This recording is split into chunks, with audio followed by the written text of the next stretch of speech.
E dentro disso, né, da infância, desse livramento que o senhor disse lá da Kombi, o senhor também teve outro livramento, mas já foi mais na juventude, né? Conforme o senhor foi crescendo, ainda na presença de Deus, que nunca se desviou, glória a Deus e aleluia. Mas o senhor também teve outro livramento na juventude. Sim, na minha juventude eu tive o livramento porque com 17 anos, dia 9 de maio de 1997,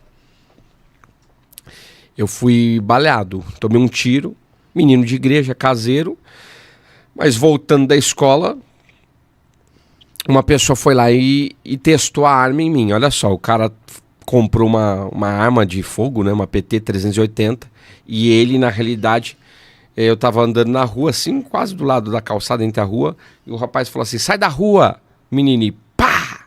Eu achei que era bombinha, achei que ali, na realidade, era alguém que tinha soltado a bombinha por causa do disparo, né, pá!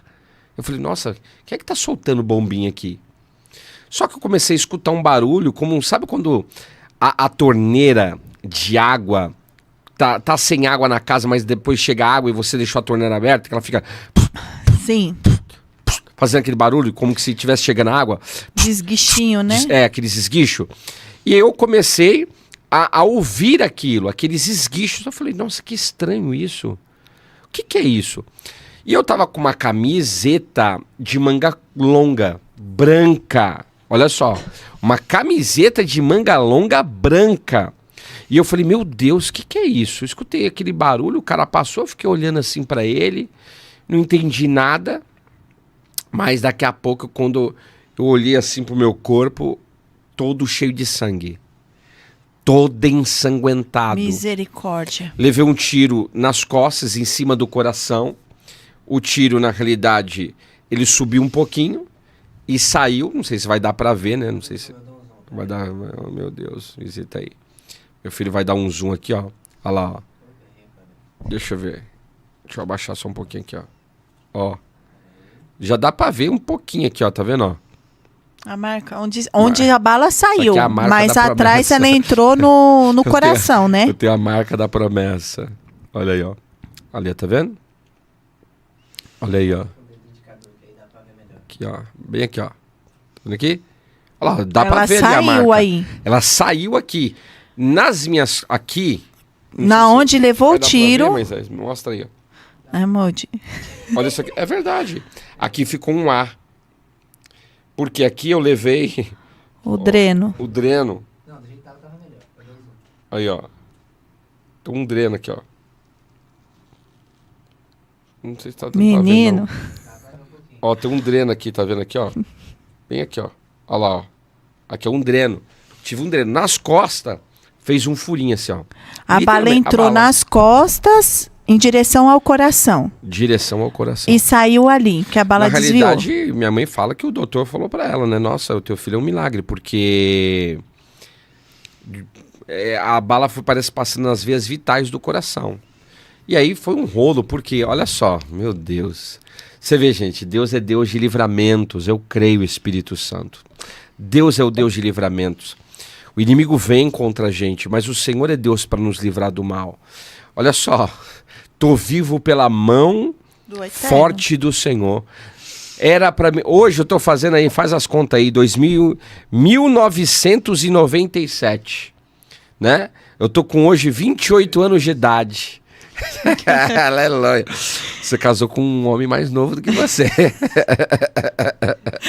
Ai, ai. 28 aninhos de idade, mas não era nem para mim estar mais aqui.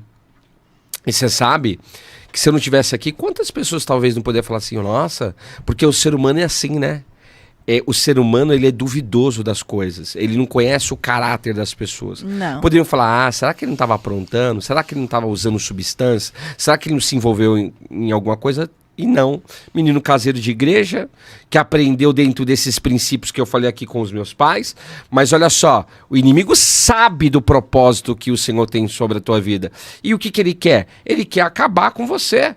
E era uma rua escura, passando ali, indo embora, de boa, tranquilo.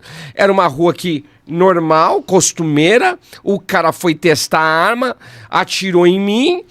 Eu fiquei ali de pé ainda, mas o sangue esguichando, saindo do corpo, como eu disse para vocês, perfurou o pulmão, trincou uma costela. Olha só, a minha vista começou a ficar escura porque você vai perdendo sangue. É terrível. E eu falo para vocês, sabe? Eu digo para vocês que eu entendo partículas do que Jesus passou, partículas. Fragmentos. Porque imagina só, ele perdeu todo o sangue do corpo. Até chegar lá, o Gólgota, ele perdeu. Porque era um contexto, inclusive, de sacrifício dos cordeiros naquele dia. E todo o sangue era derramado. E ele foi perdendo o sangue desde a Fortaleza Antônia até a estação da Via Crucis. Passa pela porta de Damasco, que é a porta de saída da cidade. Chega lá em cima do Gólgota, perdendo muito sangue. Eu imagino Jesus sem força, fraco, no entanto que é chamado Simão Cirineu para carregar o madeiro. E olha, com esse tiro, a minha vista foi escurecendo. O meu corpo parecia que ele foi pesando 1 tonelada. Eu comecei a sentir meu corpo pesado. E olha que interessante, porque o cara que me socorreu, olha que rolo agora. Olha que, como diz o brasileiro, balaio de gato. O rapaz que me acolheu, ele estava do lado esquerdo, conversando, esquerdo ou direito, não lembro, de esquerdo. Na realidade, esquerdo para quem estava, para mim estava do lado direito. Eu passei dele e aí tomei o tiro. Quando eu olho, que eu volto assim, ele tá do lado esquerdo, tá atrás de mim, né? E aí eu falei, nossa, eu levei um tiro, moço. Aí ele ficou mais desesperado ainda do que eu. Ele levou um tiro. E aí esse rapaz, ele era cunhado do cara que me deu o tiro. Olha o rolo. Ele chama um outro cara que estava do lado direito, mais um pouquinho pra frente, com fusquinha pra me socorrer. Esse cara que tava com fusquinha tinha trocado o tiro com o cara que me deu o tiro. Olha o balaio de gato. E aí eles me colocaram dentro do carro só que deu problema, quando chegou um pouquinho na frente assim, deu problema. Eles ficaram mais desesperados do que eu. E eu com a carteirinha, daqui a pouco eu falo do convênio na carteira, mas nem lembrei no momento. Foram me levaram no HMU na época.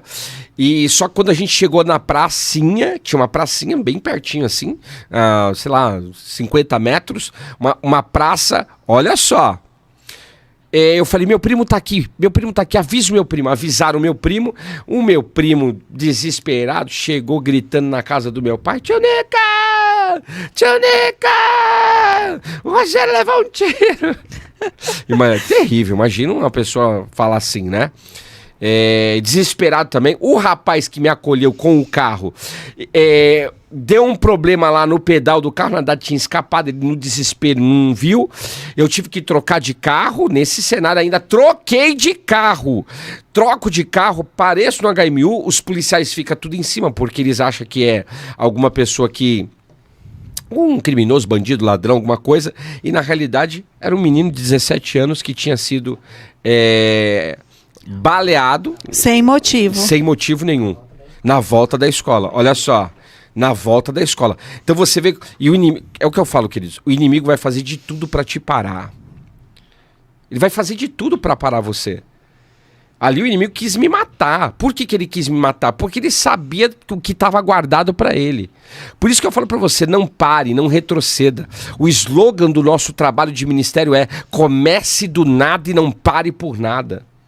Por quê? O adversário ele vai fazer de tudo para nos prostrar, para nos neutralizar, para nos paralisar. Mas nós temos um general de guerra, Adonai Tsavaot, o Senhor dos Exércitos. Ele é o general de guerra. E aí eu fui pro hospital, lembro que, nossa, aí começou também o drama, né? Por que começou o drama? Porque nisso me colocaram numa maca e aí ficou um bom tempo para mim ser atendido e demorava. Eu falei com a enfermeira, ele não vai chegar porque começou a me dar hemorragia interna, por causa das dores. Começou por causa, acho que da pólvora, um corpo estranho que entrou ali, né, no meu corpo. E acho que contaminou na realidade o meu corpo e começou a me dar hemorragia interna aguda, que é o nome. Hemorragia interna aguda. Parecia que a minha barriga ia explodir. Parecia que meu estômago assim, ele ia entrar em erupção. Sabe quando o vulcão entra em erupção que explode? de tantas dores. E eu falei, meu Deus, tá doendo demais, tá doendo demais, tá doendo demais. Falei com a enfermeira, ela foi mal criada comigo, olha só. A enfermeira foi mal criada comigo. Você não sabe se tem outras pessoas que ele tem que cuidar. Não, ela foi muito mal criada. Nossa, mas você tava ali com tiro, né? E com dor, né? Com tiro, com dor, sangrando. Com certeza. E mal criada ela foi na época. Tinha que ser prioridade, na realidade. Imagina, levei um tiro. É uma questão extra-emergencial. Urgente. E eu lembro, aí o doutor vem, eu tô na maca, ele se senta do lado esquerdo, pega uma tesoura desse tamanho, eu só tô olhando ali. Queridos, coloca as luvinhas, daqui a pouco ele pega aquela tesoura e enfia nessa lateral que eu mostrei pra vocês do dreno. Eu gritei como eu nunca gritei na minha vida, mas eu dei um grito tão terrível. Eu gritei, eu não sei nem expressar hoje, né? Porque a dor foi imensurável. Aí eu penso em Jesus. Nessa hora, eu penso no sacrifício do Senhor Yeshua HaMashiach, porque imagina só as dores que ele passou, recebendo pregos nos seus pés, recebendo, na realidade, prego nas suas mãos, coroa de espinhos. E fora a lateral dele que foi furada, né? Depois, né? Sim. Mas as dores, as chibatadas que ele sofreu, as chicotadas que ele levou, que eram com metais pesados, bolas de metal, com ossos de animais, aquilo quando pegava na pele e voltava, a dilacerava, e assim, eu penso, o grito, a dor era insuportável, a dor era dilacerante, entendeu? Era dilacerante. E olha, foi algo assim terrível. Terrível. Aquele dia não foi fácil. Aí ele começou a gritar ao médico, dá sedação, dá sedação. Eu falei, meu Deus, por que não deu antes? Hoje a gente pensa, por que não deu antes? Mas aí colocou o dreno, colocaram errado o dreno, que eu tive que... Aí dali... Na madrugada eu lembro que eu acordei, vomitei, voltei a dormir, vi algumas pessoas, minha tia que já é falecida, minha tia Deusa, meus pais, eu não me lembro, não chegaram, alguém veio lá, o pessoal orando, em oração, isso foi numa sexta-feira, 9 de maio de 1997, mais ou menos aí 21 horas da noite, eu vou pra sala, na realidade na época não sei se era UTI já que eu fiquei, ali a sala de observação. Só que eu tô com um cartão do convênio, eu vou ser transferido para o hospital que era o hospital do convênio. Só que aquilo, eu tô com dreno, né? Aquilo doía mais do que tudo na vida. Chego lá, a doutora fala, colocar o dreno errado, um furinho errado. Ela teve que mexer aquilo, gente do céu, que dor é aquilo? É um corpo estranho dentro de você, precisava fazer aquilo, estava drenando sangue, era muita dor. Aquilo dava muita dor, não era fácil. As dores eram dilacerantes. E olha só, fora a dor que eu senti, que aí passou, né, da hemorragia, mas aí eu fiquei com a dor agora do dreno. E detalhe, essa parte aqui ficou colada, porque furou, né? Então começou a cicatrizar, colou no osso, então eu não podia mexer muito. A doutora pedia para mim bater no peito, assim, para não ficar catarro no peito. Ela falava assim, bate no peito, não deixa ficar catarro. Que eu lembro, ela me informando, mudou aquilo, quando terminou, eu fiquei, né, olha só, e hoje o que eu mais uso, hein, é a minha voz. É o pulmão. E você vê, eu levei o tiro no pulmão. No pulmão. Interessante, né? Com certeza, eu acho que se fizer o exame, tem a marquinha ali do tiro, eu acho que é possível identificar essa marquinha. No corpo tá aqui, levei esse tiro, porque... A nossa voz vai chegar em muitos lugares, muitos, mas muitos lugares. Lugares nacionais, lugares internacionais, porque assim aprove o Senhor fazer. É Deus que faz essas coisas, não somos nós. Mas o inimigo sabe daquilo que você carrega, desde pequeno. Por que tem tanta gente que passa batalhas desde pequeno? Porque o inimigo sabe daquilo que você carrega da parte de Deus. E ele vai fazer de tudo para te neutralizar, para te paralisar. Vai fazer de tudo para boicotar você, podar você, neutralizar você. O que você precisa? Seguir em frente.